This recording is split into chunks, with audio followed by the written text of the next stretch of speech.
ससुर को प्रणाम करो, गुरुजनों को प्रणाम करो। शास्त्र कहता है संस्कार दो बच्चों को, घर में कोई बड़ा आए उन्हें प्रणाम करो। आखिर प्रणाम करने से होता क्या है?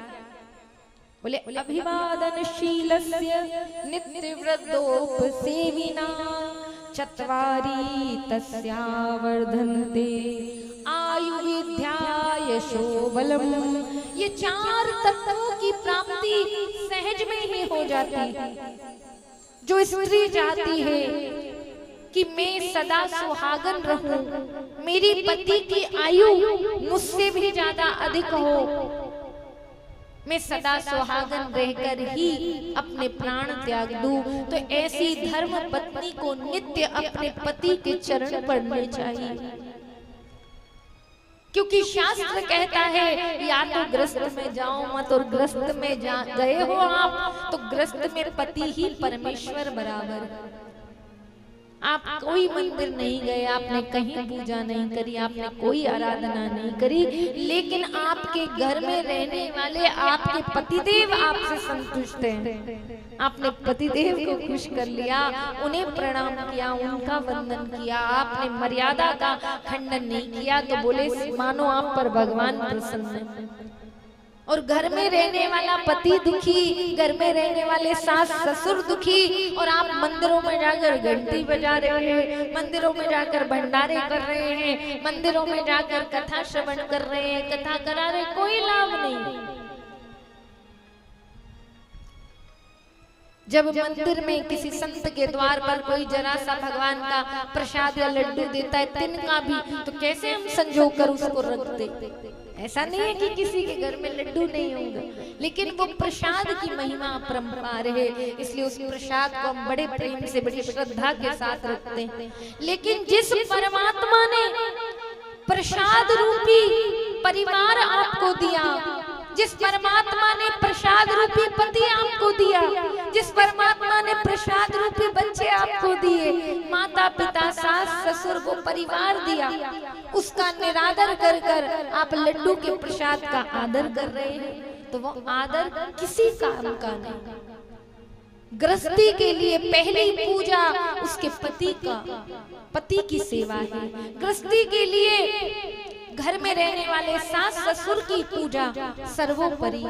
घर में रहने वाले माता पिता सुखी है, सास ससुर सुखी है, घर में रहने वाला हर व्यक्ति आपके से संतुष्ट है, तो मानो आपने 33 कोटि देवी देवताओं की पूजा कर दी।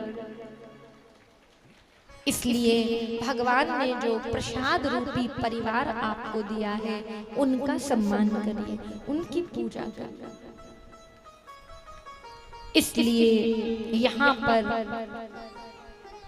नारद जी ने कहा कोई ना कोई सत्कर्म अवश्य कर ले। आकाशवाणी हुई सत्कर्म करो, और इधर भक्ति महारानी ने वंदन किया नारद जी को। वंदन करने से क्या होता है? बोले आयु मिलती है। आयु भी कैसे? बोले अंत समय में उस व्यक्ति को भोगना नहीं पड़ता।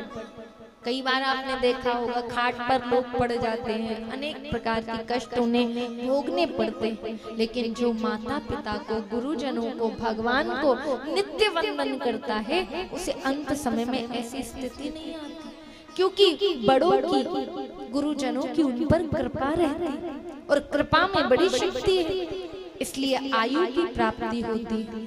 प्रणाम करने से आयु, विद्या अर्थात विवेक, अच्छा क्या है, बुरा क्या है, उचित क्या है, अनुचित क्या है, क्या करना चाहिए, क्या नहीं करना चाहिए, कहाँ बोलना चाहिए, कहाँ नहीं बोलना चाहिए, प्रभु से क्या मांगना चाहिए, क्या नहीं मांगना चाहिए, इसका विवेक हमें परमात्मा देते हैं। आयु, विद्या, यश। कई बार लोग कहते हैं हम अपने परिवार के लिए, समाज के लिए इतना करते हैं, इतना करते हैं, लेकिन कोई हमें यश ही नहीं देता, कोई हमारी प्रशंसा ही नहीं करता, हमें यश ही नहीं मिलता। तो बड़ों को प्रणाम करने से यश मांगना नहीं पड़ता, यश स्वतः ही मिलता। आयु, विद्या, यश और बल, अंत समय में कितनी भी बड़ी जीवन में विपत्ति आ जाए, कितना भी बड़ा कष्ट हो जाए, लेकिन ऐसे व्यक्ति का आत्मबल बड़ा मजबूत रहता है। ऐसा नहीं छोटी मोटी विपत्ति आई और भगवान को ही छोड़कर चल दिए, अब तुम भगवान कुछ नहीं होता।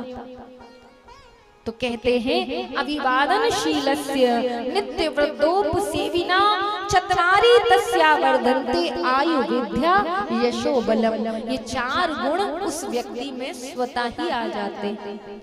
इसलिए सनातन हिंदू धर्म में तो पहला संस्कार दिया जाता है कि जब बड़े दिखे तो बड़ों को देखकर वंदन करो।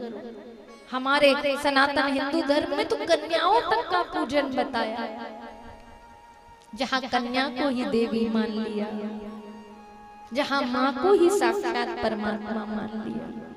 इसलिए हम सेवा करें।